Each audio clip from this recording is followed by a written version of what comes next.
Our secret taste recipe is to cook with lemon care. Kutti's Healthy Samayal. Hello friends, welcome to Kutti's Healthy Samayal. Be positive, be healthy.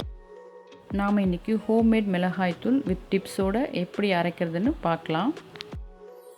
அதுக்கு முன்னாடி நம்ம சேனலை subscribe பண்ணாதவங்க subscribe பண்ணிவிட்டு பக்கத்தில் இருக்க bell பட்டனை கிளிக் பண்ணிக்கோங்க. ஆல் ஆப்ஷனை கிளிக் பண்ணுங்கள். அப்போ தான் நாங்கள் போடுற எல்லா வீடியோஸோட நோட்டிஃபிகேஷன்ஸ் உங்களுக்கு வரும். இது வரைக்கும் சப்ஸ்கிரைப் பண்ண எல்லாருக்கும் தேங்க்யூ ஸோ மச். நாம் இன்றைக்கி நம்மளோட சமையலில் தினமும் நமக்கு தேவைப்படுகிற மிளகாய் தூள் வீட்டிலே எப்படி நம்ம அரைக்கிறது தான் பார்க்க போகிறோம். முக்கியமாக வயிறு பிரச்சனை இருக்கவங்க, வயிற்றில் புண்ணு இருக்கவங்களாம் எப்படி அரைக்கணும், இது எப்படி யூஸ் பண்ணணுன்ற ஒரு சில டிப்ஸ் நான் இந்த வீடியோவில் சொல்லியிருப்பேன். ஸோ வீடியோ ஸ்கிப் பண்ணாமல் பாருங்கள். அப்போ தான் உங்களுக்கும் யூஸ்ஃபுல்லாக இருக்கும், எங்களுக்கும் அது சப்போர்ட்டிவாக இருக்கும். இந்த மிளகாய் தூள் அரைக்கிறதுக்காக நான் இன்றைக்கி நீல மிளகாய் தான் எடுத்திருக்கேன். இது 1 கிலோவும் மல்லி விதைகள் 1 கிலோ எடுத்திருக்கேன். இதில் 1/2 கிலோ பாக்கெட் இங்கே இருக்குது. மீதி 1/2 கிலோ பாக்கெட் ஆல்ரெடி நான் கடாயில் கொட்டி வறுத்துட்ருக்கேன். அதாவது வெயில் உங்களுக்கு நல்லா இருக்கும் அப்படின்னா வெயிலில் நல்லா காய வச்சு எடுத்துக்கலாம். எங்களுக்கு இந்த டைமில் வெயிலில் காய வைக்க முடியாது, அதனால் நான் கடாயிலே வறுத்து எடுத்துக்கிறேன். முதல்ல நாம் மல்லி வறுத்து எடுத்துக்கலாம், அதாவது தனியா. இதெல்லாம் கலர் மாறாமல் நம்ம சிம்மில் வச்சு வறுத்துட்டோம்னா அந்த ஈரத்தன்மைலாம் போயிடும். அப்போ நமக்கு மிளகாய்த்தூள் சீக்கிரமாக கெட்டு போகாது, வண்டும் வராது.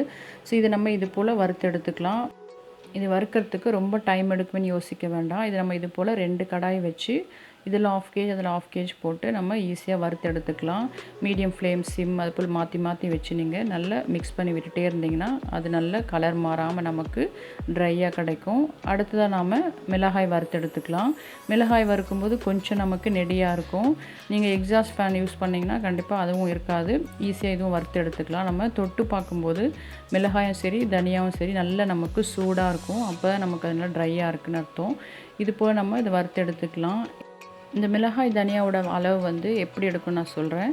அதாவது நான் இன்றைக்கி எடுத்துருக்கு நீல மிளகாய் 1 கிலோ, தனியா 1 கிலோ எடுத்திருக்கேன். இப்போ நீல மிளகாய் நான் என்ன பண்ணுவேன், வறுத்துட்டு ஒரு 100 கிராம் அளவுக்கு நான் எடுத்து வச்சுருவேன். நம்ம குழம்புலாம் தாளிக்கிறது யூஸ் பண்ணிக்கலாம்.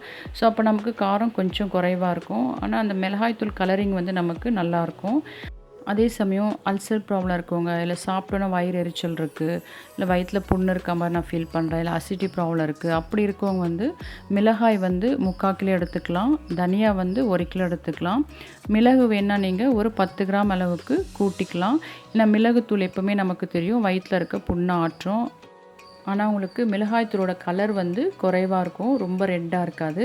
நீங்கள் அப்படி கலரிங் வேணும்னு நினச்சிங்கன்னா அந்த காஷ்மீரி மிளகாய் இருக்குது, அது வேணால் நீங்கள் அரைச்சி தனியாக வச்சுக்கலாம், கூட ஆட் பண்ணிக்கலாம். ஏன்னா அது காரம் ரொம்ப குறைவாக தான் இருக்கும், கலரிங் நல்லா கொடுக்கும்.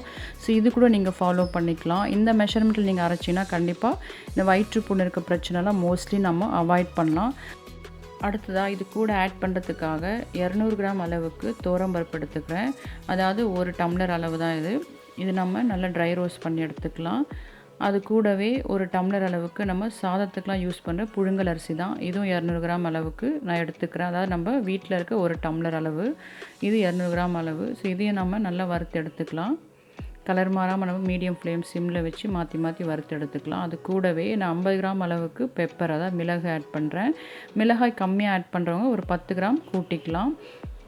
இதையும் நம்ம நல்லா ட்ரை ரோஸ்ட் பண்ணி எடுத்துக்கலாம். இது வறுத்து எடுத்தோன்னா அது கூடவே ஒரு 50 கிராம் அளவுக்கு சீரகம், இதையும் நான் ஆட் பண்ணி வறுத்து எடுத்துக்கிறேன்.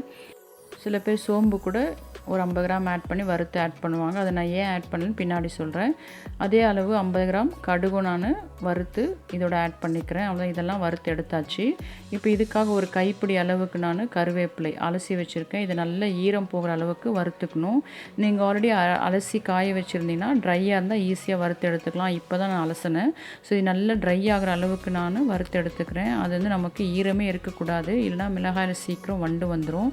அடுத்ததாக 50 கிராம் அளவுக்கு நான் வெந்தயம் எடுத்துக்கிறேன். இதையும் நம்ம வறுத்து ஆட் பண்ணிக்கலாம். வெந்தயம் நல்லா நமக்கு கலர் மாறி வரணும், ஆனால் கருகக்கூடாது. நான் இந்த மிளகாயில் ஏன் சோம்பு ஆட் பண்ணலாம், எங்கள் வீட்டில் ஸ்பைஸியாக சாப்பிட்டா ஒத்துக்காது. ஸோ தலை சுற்றல் வரும். அதுபோல் சில பேருக்கு இருக்கும், ஸ்பைஸியாக சாப்பிட்டா தலை சுற்றல் வரும், கழுத்து வலி இருக்கும். ஸோ அது போல் இருக்கவங்க மிளகாய்த்தூளில் கண்டிப்பாக சோம்பு ஆட் பண்ணக்கூடாது. ஏன்னா நம்ம மிளகாய்த்தூள் எல்லாத்துக்குமே யூஸ் பண்ணுவோம், நான் வெஜிடேரியன் எல்லா குழம்பு காய்கள் எல்லாத்துக்குமே யூஸ் பண்ணுவோம். அப்போ சோம்பு ஆட் பண்ணிட்டோம்னா அது நம்ம யூஸ் பண்ணவே முடியாது. பட் அந்த மாதிரி பிரச்சனை இல்லைன்றவங்க கண்டிப்பாக சோம்பு 50 கிராம் நம்ம வறுத்து இதோட ஆட் பண்ணிக்கலாம். நல்ல ஸ்பைஸியாக இருக்கும். அப்படி இருக்கிறவங்க தனியாக நீங்கள் மசாலா ஆட் பண்ணிக்கலாம். ஸோ இது ஒரு டிப்பாக ஃபாலோ பண்ணிக்கோங்க. அடுத்ததாக வீட்டில் அரைக்கிற மிளகாய் தூளோட சில பேர் பெருங்காயம் கட்டி வறுத்து ஆட் பண்ணுவாங்க. நான் அப்படி ஆட் பண்ண மாட்டேன். ஏன்னா நம்ம இது NBக்கும் அதாவது நான் வெஜிடேரியனுக்கும் இது யூஸ் பண்ணுவோம். நான் வெஜிடேரியனுக்கு நம்ம பெருங்காயம் யூஸ் பண்ண மாட்டோம். ஸோ ஃப்ளேவர் வந்து நமக்கு கொஞ்சம் அந்த அளவுக்கு இருக்காது. அதனால் நான் பெருங்காயம் ஆட் பண்ண மாட்டேன். அப்படி உங்களுக்கு இதில் ஆட் பண்ணணும் அப்படி விருப்பம் இருந்தால் ஒரு பெரிய நெல்லிக்காய் சைஸ் அளவுக்கு கட்டி பெருங்காயம் நீங்கள் நல்லா வறுத்து இதோடு கூட சேர்த்து அரைச்சி வச்சுக்கலாம். அவ்வளோதான். இப்போ பாருங்கள், மிளகாய்த்தூளுக்கு தேவையான எல்லாமே வறுத்தாச்சு. இப்போ எல்லாமே நான் ஆற வச்சுருக்கேன். தனியா மிளகாய் ஒரு பெரிய பெரிய பிளேட்டில் ஆற வச்சுருக்கேன். அதே போல் நம்ம வறுத்தெடுத்த மிளகு, சீரகம், கடுகு, புழுங்கல் அரிசி, துவரம்பருப்பு, நெக்ஸ்ட்டு கருவேப்பிலை எல்லாமே நல்லா ட்ரையாக வறுத்து எடுத்துருக்கோம். பாருங்கள், கருவேப்பிலை அப்படி உடச்சா நமக்கு பவுடர் ஆகுது. இந்த அளவுக்கு ட்ரையாக வறுத்து எடுத்துருக்கேன். இதெல்லாம் ஆறுது. அதே போல் வெந்தயம் பாருங்கள், நல்ல கலர் மாதிரி வறுத்துருக்கேன். அவ்வளோதான். எல்லாத்தையுமே நம்ம நல்லா ஆற வச்சிடணும். சூடாக கொட்டி அரைக்கக்கூடாது. வெள்ளம் ஆற வச்சு நம்ம எந்த பாத்திரத்தில் அரைக்கிறோமோ அந்த பாத்திரம் நல்லா ட்ரையாக இருக்கணும். அதில் கொட்டி மிஷினில் கொடுத்து அரைச்சி கொண்டு வந்துடலாம். அவ்வளோதான். நம்மளோட வீட்லேயே தயார் பண்ணுற மிளகாய்த்தூள் சூப்பர் ரெடி ஆகிடுச்சு பாருங்கள். இதோட கலரும் நல்லா நமக்கு ரெட்டாக நல்லா கிடைக்கும். ஏன்னா நான் இன்றைக்கி 100 கிராம் அளவுக்கு தான் மிளகாய் தனியாக எடுத்திருக்கேன். இப்போ நம்ம அரைச்சிட்டு வந்த உடனே நீங்கள் ஒரு பேப்பரில் கொட்டி இல்லை பெரிய பிளேட்டில் கொட்டி ஆற வச்சு அப்புறம் நீங்கள் ஸ்டோர் பண்ணிக்கலாம். ஆனால் ஈரத்தோடு அப்படியே மூடி வைக்கக்கூடாது. ஒரு ஸ்டீம்லாம் அப்படியே அதில் ஊற்றி சீக்கிரமாக நமக்கு கெட்டு போயிடும்.